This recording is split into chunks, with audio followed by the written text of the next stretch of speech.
Good morning, everyone.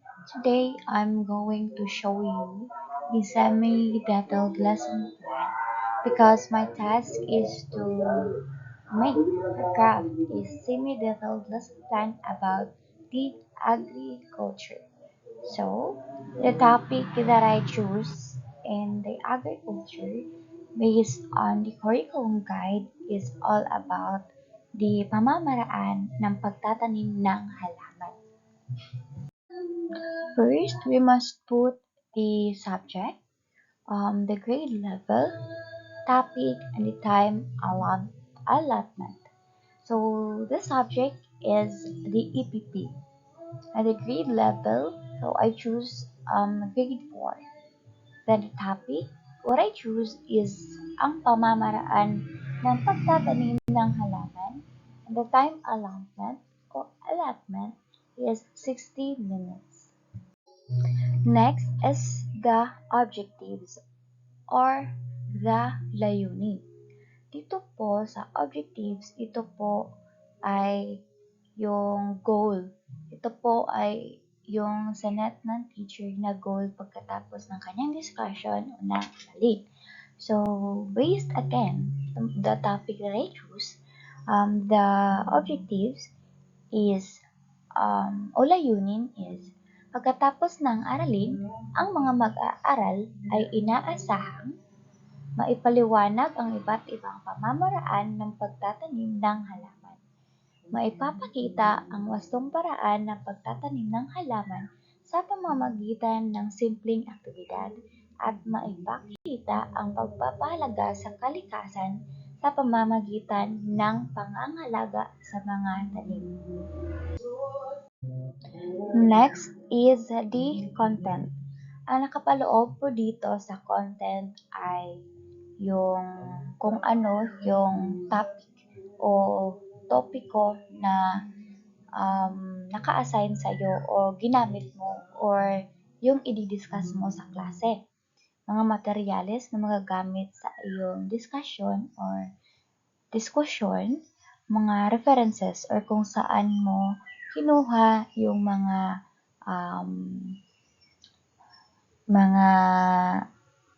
ideya o so here sa topic again, the topic that I choose is the pamamaraan ng pagtatanim ng halaman.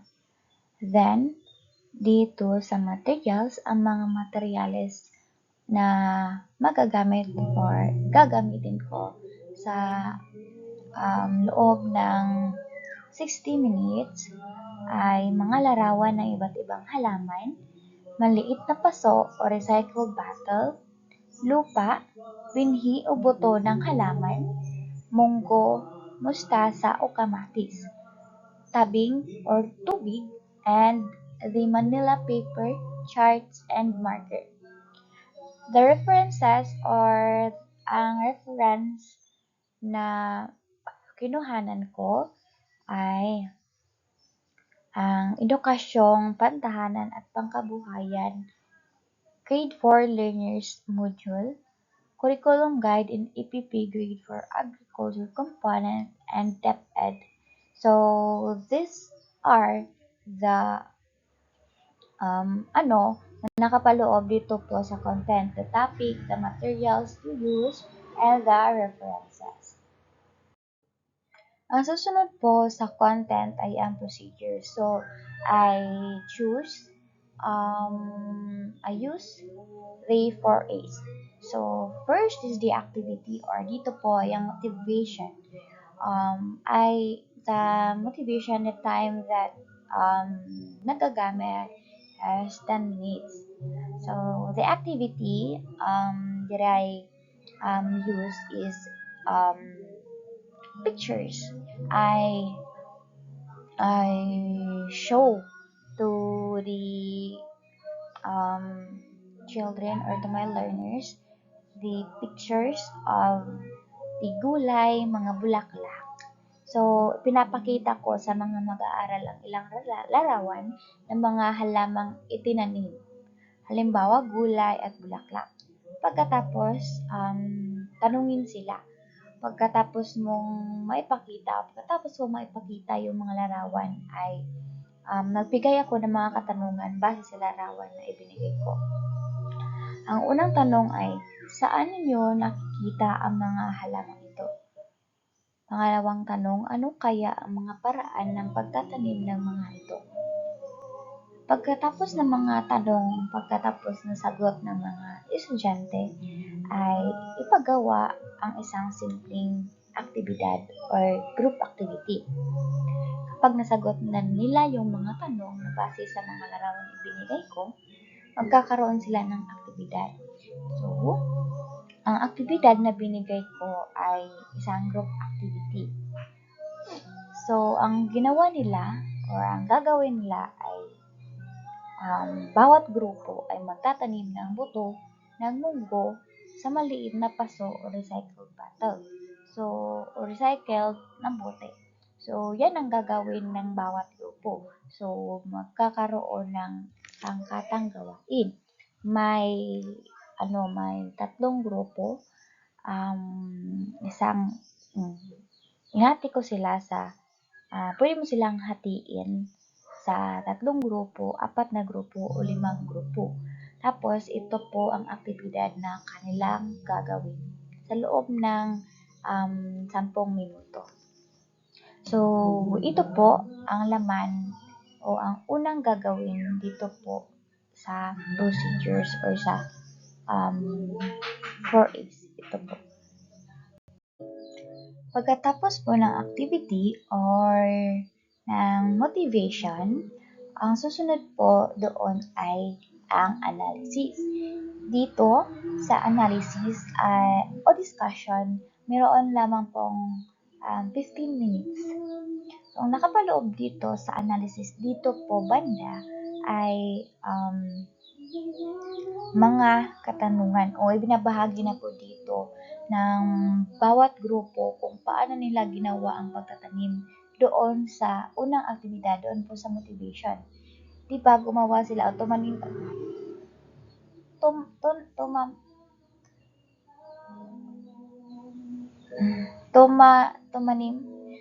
sila ng munggo sa isang recycled bottle.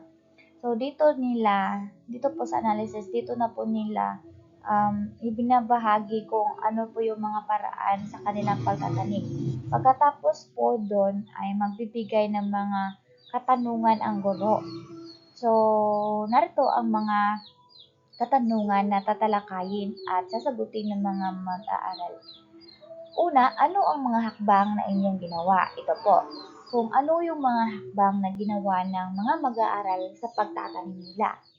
Pagkatapos, pangalawa, bakit mahalaga ang tamang paraan ng pagtatanim? Tatanungin ng guro yung mga bawat grupo kung bakit nga ba mahalaga ang tamang paraan ng pagtatanim. Pangatlo, ano ang mangyayari kung hindi ito gagawin ng tama? Sasagutin din yan ng mga mag-aaral. At ang mga tanong na po ito ay nakabase sa aktibidad na ginawa doon po sa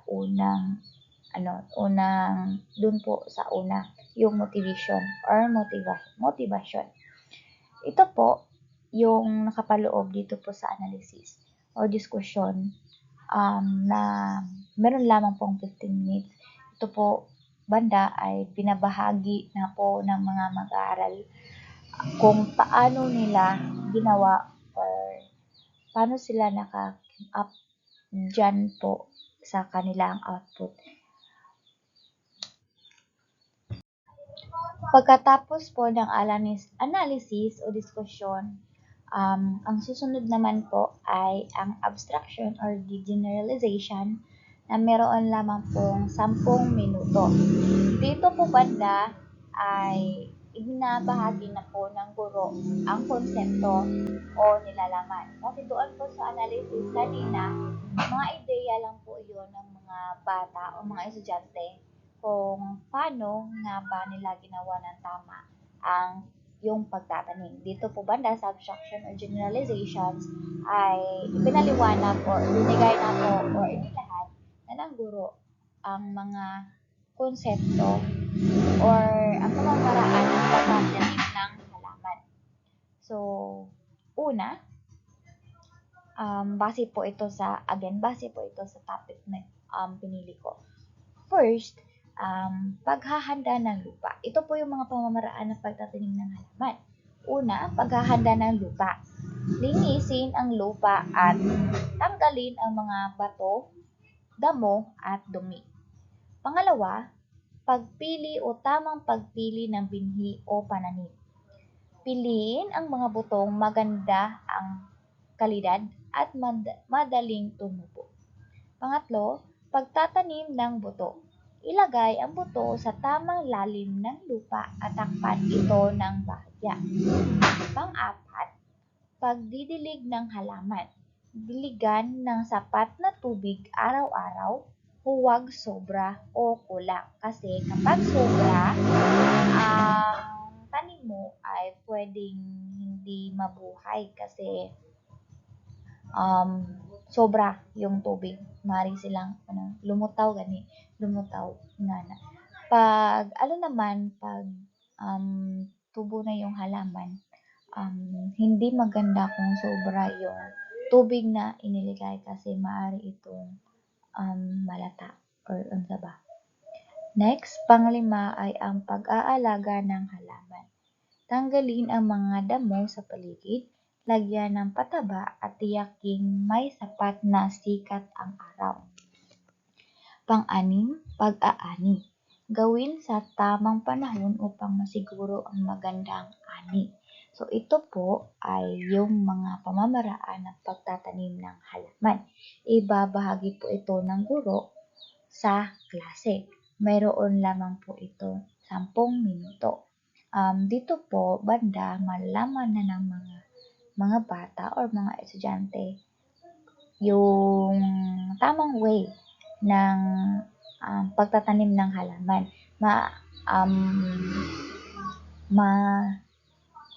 Kikita na rin nila kung tama ba yung ginawa nila doon sa pagtatanim na kanilang ginawa. Pagkatapos po ng abstraction, ang susunod naman po ay ang aplikasyon. Dito po sa application, meron lamang po 20 minutes. Dito po, meron lamang po 20 minutes. Dito po, i-apply na ng mga bata yung mga natutunan nila. So, gagawa sila ulit o magtatanim ang bawat mag-aaral ng sariling buto na munggo o mustasa sa kanilang lalagyan at alagaan ito sa loob ng ilang araw. So, ang pagtatanim ay gagawin sa loob ng paaralan.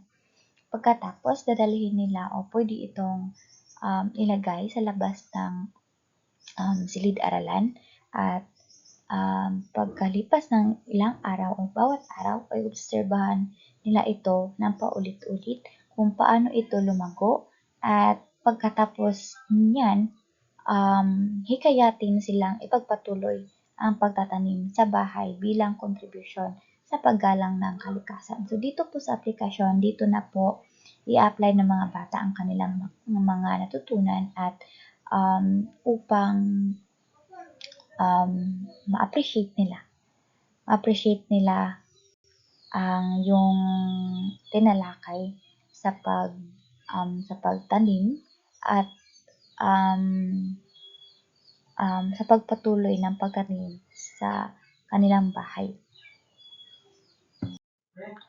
So, yun po ang nakapaloob sa procedures. Yun po yung 4H's. Una, activity, next, analysis, next, abstraction, and the last is the applications. Now, pagkatapos ng procedure ay ang evaluation. Dito na po i-evaluate or malalaman kung may natutunan ba yung mga bata. Dito po, meron lamang po 5 minutes gagawin ito ng mga bata. So, narito ang mga tanong. Ito po ay parang quiz sa mga bata. Ang tanong ay, ano ang unang hakbang sa pagtatanim ng halaman? Yan ang unang tanong. Malalaman nila yan kasi diniscuss ng guro yan. Ibinigay ng guro o binabahagi ng guro ang mga tamang pagtatanim o mga hakbang sa pagtatanim. Pangalawa, bakit mahalaga ang pagtanggal ng damo sa paligid ng tanim? Bakit nga ba? Pangatlo, ano ang mga bagay na kailangan upang tumubo ng maayos ang halaman? Ano nga yun? Diba ang mga bagay na kailangan upang tumubo ng maayos ang halaman ay kagaya na lamang po ng fertilizer, tubig, tamang pag-aalaga, pagdidilig araw-araw, ganyan. 4, paano mo maipapakita ang pagpapahalaga sa pagtatanim? Yan po yung mga tanong na dapat sagutin ng mga bata sa loob ng 5 minuto. Ngayon, tumungo na po tayo sa huling parte ng lesson plan. Pagkatapos ng evaluation, susunod na po ay ang panghuli, ang assignment. Ito po yung task na ibinigay ng guro pagkatapos ng kanyang discussion na gagawin nila o na para naman bukas, na ipapresenta ng mga bata bukas. So, task is magdala ng larawan o aktwal na halimbawa ng halaman na itinanim mo sa bahay. Isulat kung paano mo ito inalagaan. Yan po yung assignment o takdang aralin na ibinigay ng guro sa kanyang mga aaral na ipepresenta bukas. Thank you very much. Again, those are the parts of the data lesson plan. First is the objectives, next is the content, next the procedures, which is yung 4H's, the activity, analysis, abstraction, and application. Next, the procedures is the evaluation, and last is the assignment. Thank you very much for listening.